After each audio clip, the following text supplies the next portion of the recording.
नमस्कार, मानस मिश्रा और news India में आप सभी का बहुत बहुत स्वागत करता हूं। पीएमओ के अंदर पहली बार कोर्ट के खिलाफ एक तरह से एक बड़ा एक्शन है, आपको दिखाते हैं। क्योंकि जीडीपी पर जब सुप्रीम कोर्ट रोड़ा बनने लगे तो आखिरकार ईएसी ने जो पीएमओ के अंदर है कैसे मोर्चा खोला है उसको दिखाएंगे इस पूरी वीडियो में। एक ऐसा सिस्टम जो करोड़ों लोगों की जिंदगियां तय करता है लेकिन खुद घड़ी पर थम जाता है। महीनों की छुट्टियों, पुरानी रस्में और आज के लोकतंत्र में अजनबी लगे और फैसलों की देरी जो अर्थव्यवस्था को खींच रही हो। क्या होगा अगर यह सिस्टम जो न्याय का प्रतीक है विकास की राह में सबसे बड़ा कांटा साबित हो जाए। पीएमओ में यानी प्रधानमंत्री के आर्थिक सलाहकार संजीव सान्याल ने हाल ही में ठीक यही सवाल उठाया और उनकी बातें न सिर्फ न्यायपालिका की कमियों को उजागर किया बल्कि पूरे देश के भविष्य पर सवाल खड़े करती है। यह कोई साधारण आलोचना नहीं है, यह एक चेतावनी कि अगर सुधार नहीं हुए तो विकसित भारत का सपना अधर में लटक सकता है।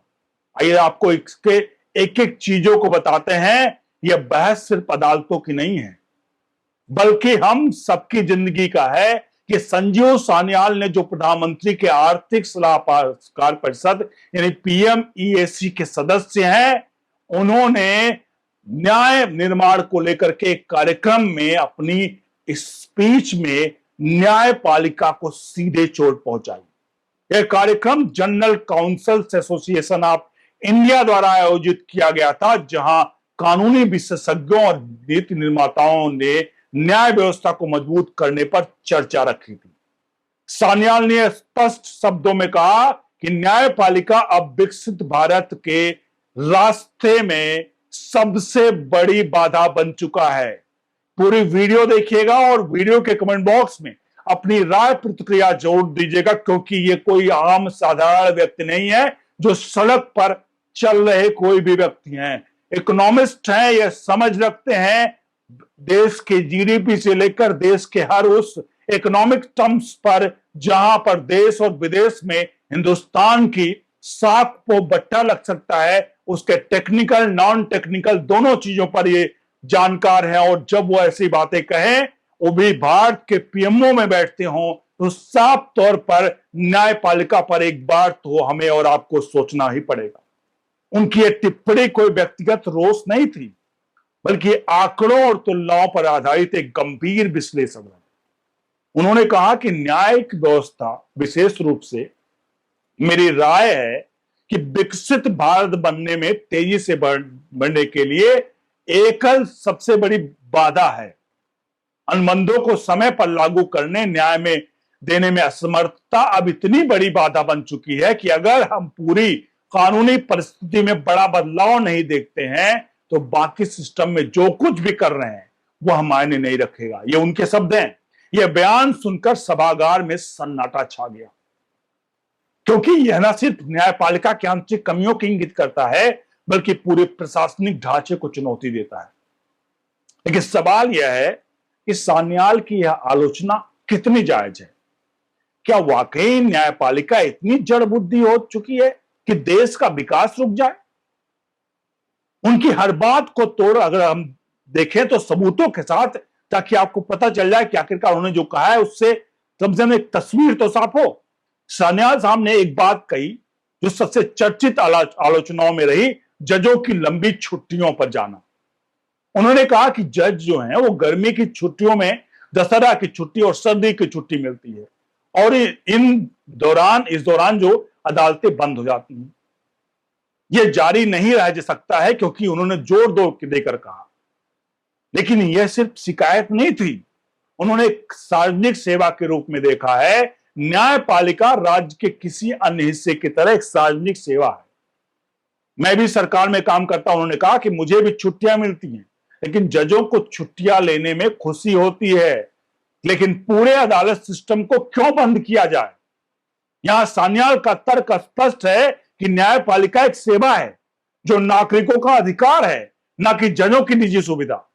अब इसकी सच्चाई अगर जांचें तो भारत की न्यायपालिका में छुट्टियों का ढांचा ब्रिटिश काल से चला आ रहा है। हमने अंग्रेजों को तो छोड़ दिया, लेकिन उनकी अंग्रेजी और उनके कार्यप्रणाली को अभी भी लेकर हम चल रहे हैं। माय लॉर्ड और उनकी छुट्टियों को ढो रहे हैं और अंग्रेजी को ढो रहे हैं। ये उन्होंने नहीं कहा, ये शब्द हम अपनी तरफ से इस्तेमाल कर रहे हैं। आगे उन्होंने कहा कि जब उन्होंने कहा कि न्यायपालिका का ढांचा के ब्रिटिश काल से चली आ रही है, उन्होंने कहा कि लेकिन आज के आंकड़े चौंकाने वाले हैं। सुप्रीम कोर्ट ऑफ इंडिया के अनुसार 2024-25 में सुप्रीम कोर्ट में कुल कार्य दिवस 193 थे, जबकि छुट्टियां और अवकाश 162 दिन थे। सोचिए, जिसके यहां 5.5 करोड़ केस पेंडिंग पड़े हैं, उसके यहां 193 दिन सिर्फ काम होता है, 162 दिन छुट्टी पे होता है। जब साहब लोग, हाई कोर्ट में भी यही बुरा हाल है। दिल्ली के हाईकोर्ट का सालाना 100 से ज्यादा छुट्टियां हैं, जिसमें ग्रीष्मकालीन 10 हफ्ते का होता है ग्रीष्मावकाश। राष्ट्रीय न्यायिक डेटा ग्रिड एन जो है जेजीडीजी के आंकड़ों से पता चलता है कि देश में लगभग 5 करोड़ से ज्यादा मामले लंबित हैं, और छुट्टियों के कारण अगर बात करें तो सालाना लाखों की सुनवाई टल जाती है। उदाहरण के तौर पर 2023 में सुप्रीम कोर्ट की ग्रीष्मावकाश बेंच ने केवल इमरजेंसी के मामलों को सुना, जिसमें सामान्य अपीलें और पीछे ढकेल दी गई है। सान्याल ने इसे अन्य सेवाओं की तुलना करके मजबूत किया है। मान लीजिए कोई अन्य पेशा ऐसा करता है, मान लीजिए डॉक्टर फैसला करते हैं कि हम ग्रीष्म अवकाश पे जाएंगे, हम दशहरा अवकाश लेंगे, सर्दी अवकाश लेंगे, अस्पतालों के लंबे समय के लिए बंद कर देंगे और इमरजेंसी मामलों के लिए अवकाश बेंच रखेंगे। क्या यह स्वीकार होगा? फिर यह स्वीकार क्यों किया जा रहा है, जो वास्तव में राज्य की जिम्मेदारी है? और एक नागरिक के रूप में मुझे राज्य और उस विशेष शाखा में जो अपेक्षा करनी चाहिए, यह तुलना बिल्कुल सटीक है। अस्पताल कभी पूरी तरह से बंद नहीं होते, डॉक्टर की छुट्टियां व्यक्तिगत होती हैं और इमरजेंसी सेवाएं 24/7 चलती हैं। इसी तरह पुलिस या अग्निशमन सेवाएं अवकाश के कारण रुकती नहीं है। लेकिन न्यायपालिका में जहां मामलों को सालों लंबित रखते हैं, ये छुट्टियां न्याय की पहुंच को और कठिन बनाती हैं। एक अध्ययन जो वर्ल्ड बैंक के Ease of Doing Business Report 2020 में शामिल था, हालांकि अब बंद है लेकिन डेटा उपलब्ध है, दिखाता है कि भारत में अनुबंध प्रवर्तन में औसतन 1445 दिन लगते हैं, जो वैश्विक औसत सिर्फ 589 दिन से दोगुना है। यानी कि वैश्विक स्तर पर किसी केस को, किसी अनुबंध को, मतलब उसको किसी केस को खत्म करने में 589 दिन लगते हैं, तो हिंदुस्तान में 1445 दिन लगते हैं। सान्याल साहब का कहना है कि वो छुट्टियों ना कि सिर्फ देरी बढ़ाती हैं, बल्कि आर्थिक नुकसान भी पहुंचाती हैं। उद्योगपतियों के अनुसार लंबित मामले सालाना 1.5 लाख करोड़ का नुकसान होता है, जो जीडीपी का 1% के बराबर है। अगर छुट्टियों को कम कर दिया जाए, जैसे हाई कोर्ट में 20% कमी, तो लाखों मामले तेजी से बढ़ सकते हैं। लेकिन सवाल उठता है, क्या जजों की छुट्टियां ना मिले? नहीं, सान्याल ने यह कहते हुए कि छुट्टियां व्यक्तिगत हो, सिस्टम बंद ना किया जाए। यह संतुलित सुझाव है जो सुधार की दिशा में दिखाता है। अब सुप्रीम कोर्ट बार एसोसिएशन के अध्यक्ष की प्रतिक्रिया पर आते हैं। उन्होंने सान्याल की टिप्पणियों को अनुचित और बुरेस्वाद की बताया। कहते हैं कि उच्च अदालतें छुट्टियों पर टिप्पणी करने वाला व्यक्ति पूरी तरह से समझने की कमी रखता है कि ये उच्च अदालतें कैसे काम करती हैं। ये छुट्टियां ऐसा समय नहीं है जब आप कुछ ना करें और अदालत का समय बर्बाद करें। व्यस्त वकील या जज सामान्य समय में काम समझने के लिए उच्च अदालत में अवकाश की अवधारणा को समझना चाहिए। सिंह का तर्क है कि जजों का काम इतना तनावपूर्ण है कि छुट्टियां जरूरी है, और इन दौरान जजमेंट लिखते हैं और रिसर्च करते हैं, लेकिन आंकड़े इनकी पुष्टि नहीं करते। अब सोचिए, ये साहब तो कह रहे हैं तो ठीक है, लेकिन क्या एक डीएम और एसपी का काम कम होता है क्या, जिसके ऊपर पूरे जिले का भार होता है, जो पूरे जिले का भार होता है? एक प्रधानमंत्री के पास काम की कमी होती है क्या, जो छुट्टी नहीं लेता? अब वो कहेंगे आप वो राजनीतिक है। चीजों को समझना पड़ेगा। लेकिन जो ये आंकड़े की बात कर रहे हैं सिंह साहब, नेशनल कोर्ट मैनेजमेंट सिस्टम की बात करें, डेटा से पता चलता है कि अवकाश के दौरान जजमेंट डिलीवरी का रेट सामान्य दिनों से 40% कम होता है। यानी छुट्टियों को काम बढ़ाने के बजाय लंबित मामलों की बढ़ाती है।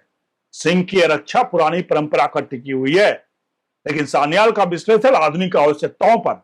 अगर जज व्यक्तिगत छुट्टियां ले और वर्चुअल बेंचेस से काम चले, तो समस्या हल हो सकता है, जैसे कोविड के दौरान हुआ था, जब सुप्रीम कोर्ट में 70% मामलों की वीडियो कॉन्फ्रेंसिंग से निपटाया गया। सान्याल साहब की दूसरी प्रमुख आलोचना रही माइलॉर्ड। जी हां, माइलॉर्ड संस्कृतक और याचिकाओं में प्रार्थना शब्द के उपयोग पर उन्होंने कहा कि आप ऐसे पेशे में नहीं हो सकते हैं जहां आप माइलॉर्ड जैसे शब्दों को उपयोग करें, या जब आप याचिका दाखिल कर रहे हो तो प्रार्थना शब्द का उपयोग करें। एक नागरिक दूसरे नागरिक को माइलॉर्ड कहेगा, या प्रार्थना करना उचित है? यह टिप्पणी उपनिवेशकालीन अवशेषों को निशाना बनाती है। ब्रिटिश राज में जजों को लॉर्डशिप कहा जाता था, जो सामंती व्यवस्था का प्रतीक था। आज लोकतांत्रिक भारत में जहां हर नागरिक समान है, यह शब्द क्या संगत नहीं लगता है? सान्याल साहब ने तर्क दिया कि यह भाषा अदालत को आगे बढ़ाने से रोकती है, क्योंकि यह वकीलों और जजों के बीच असमानता बनाए रखती है। सबूतों की बात करें तो सुप्रीम कोर्ट के नियमों में अभी भी माइलॉर्ड का उपयोग मानक है। 2023 में चीफ जस्टिस का डीवाई चंद्रचूड़ ने खुद कहा था कि यह शब्द बदलने का समय आ गया है, लेकिन कोई ठोस कदम नहीं उठा। अंतरराष्ट्रीय तुलना में अमेरिका, कनाडा की अदालतों में जजों को योर ऑनर कहा जाता है, जो सम्मानजनक लेकिन समान है। भारत में संस्कृति वकीलों के अधीनस्थ महसूस कराती है, जो न्याय की निष्पक्षता को प्रभावित करती है। बिकर सिंह ने भी यह सहमति जताई इस बात को लेकर, कहते हुए कि विरासत और आदत का हिस्सा है जिसे दूर करने की जरूरत है। लेकिन सान्याल की आलोचना गहरी है। यह सिर्फ शब्द नहीं बल्कि मानसिकता का सवाल है। अगर अदालतें नागरिक केंद्रित हो तो भाषा की भी वैसी होनी चाहिए। उदाहरण स्वरूप 2024 में बॉम्बे हाईकोर्ट ने एक मामले में माइलॉर्ड के बजाय सर का उपयोग करने की सिफारिश की, जिससे सुनवाई तेज हुई। सान्याल का कहना सही है कि बिना ऐसे बदलावों के न्यायपालिका की आधुनिक भारत का हिस्सा नहीं बन सकती है। तीसरा बिंदु जो सान्याल ने सबसे जोर देकर उठाया वह है न्यायपालिका देरी और अनुबंध प्रवर्तन की कमी। उन्होंने कहा कि अनुबंधों को सही समय पर लागू करने का न्याय देने में असमर्थता अब इतनी बड़ी बाधा है। भारत में औसतन एक सिविल केस को निपटाने में 3 से 5 साल लगते हैं, जबकि विकसित देशों में अगर बात करें तो महीनों में हो जाते हैं, जहां हमारे यहां 3 से 5 साल में हो जाते हैं। विश्व न्याय प्रोजेक्ट में की बात करें तो 2023 रूल ऑफ लॉ इंडेक्स में भारत 139 देशों में 79th पोजीशन पर था, मुख्य रूप से देरी के कारण। सान्याल ने इसे आर्थिक संदर्भ में रखा। हमारे पास विकसित भारत बनाने के लिए 20 से 25 साल हैं। भारत की जनसंख्या की लाभान्वित अवधि 2040 तक है, जब युवा आबादी चरम पर होगी। अगर न्याय व्यवस्था सुधार नहीं लाई गई तो निवेशक भागेंगे, क्योंकि अनिश्चितता बढ़ेगी। सबूतों के रूप में ईज ऑफ डूइंग बिजनेस 2020 हालांकि अब जो कहीं ना कहीं इसको दिखाता है कि भारत में कोर्ट जाने पर 98% समय खर्च होता है। एक रिपोर्ट जो इकोनॉमिक एडवाइजरी काउंसिल द्वारा तैयार की गई अनुमान लगाती है कि लंबित मामलों में सालाना 2% जीडीपी तक को प्रभावित करता है, 1 से 2%। सान्याल का सुझाव है कि यह कानूनी प्रक्रियाओं को सरल बनाना है, जैसे वैकल्पिक विवाद निपटान एडीआर की रिपोर्ट मजबूत करना, और 2023 में मध्यस्थता और सुलह अधिनियम को संशोधित से 30% मामले एडीआर में चले गए, लेकिन अभी भी अपर्याप्त है। यह विश्लेषण दिखाता है कि सान्याल की बातें हवा में नहीं है, बल्कि डेटा पर टिकी हुई है। चौथा पहलू जो जजों की नियुक्ति का प्रक्रिया का अपारदर्शी है, कॉलेजियम सिस्टम। हालांकि सान्याल के चीज ने सीधे नहीं कहा, लेकिन उनके व्यापक आह्वान, पूरी कहानी, परिस्थिति का ओवरऑल में यह शामिल था। कॉलेजियम सिस्टम जो 2015 के एनजेएसी को असंवैधानिक घोषित करने के बाद चला, पारदर्शिता की कमी का शिकार हुआ। सुप्रीम कोर्ट के 34 जज में से 80% वकीलों का पूर्व जजों के रिश्तेदार हैं, जो भाई भतीजावाद को बढ़ावा देता है। सान्याल का इशारा यही था कि बिना पारदर्शी चयन के निष्पक्ष न्याय नहीं रह सकता। अब व्यापक संदर्भ में देखें तो सान्याल के स्पीच कोई पहली नहीं है। 2022 में उन्होंने ट्विटर पर कहा था कि भारतीय नियम निर्माण यानी कार्यपालिका, न्यायपालिका, विधायिका की प्रमुख समस्या सब कुछ को या तो प्रतिबंधित या अनिवार्य बनाना है। यह निरंतरता दिखाती है कि उनकी आलोचना सोची समझी है, लेकिन न्यायपालिका की प्रतिक्रिया। विक्रम सिंह ने कहा सान्याल की टिप्पणियां अनुरुचिपूर्ण है, लेकिन उन्होंने इस धारों पर सहमति जताई है। यह सकारात्मक है, लेकिन अमल कब होगा पता नहीं। सान्याल की बातों को विश्लेषण करने पर साफ है कि वे संयमित लेकिन सटीक है।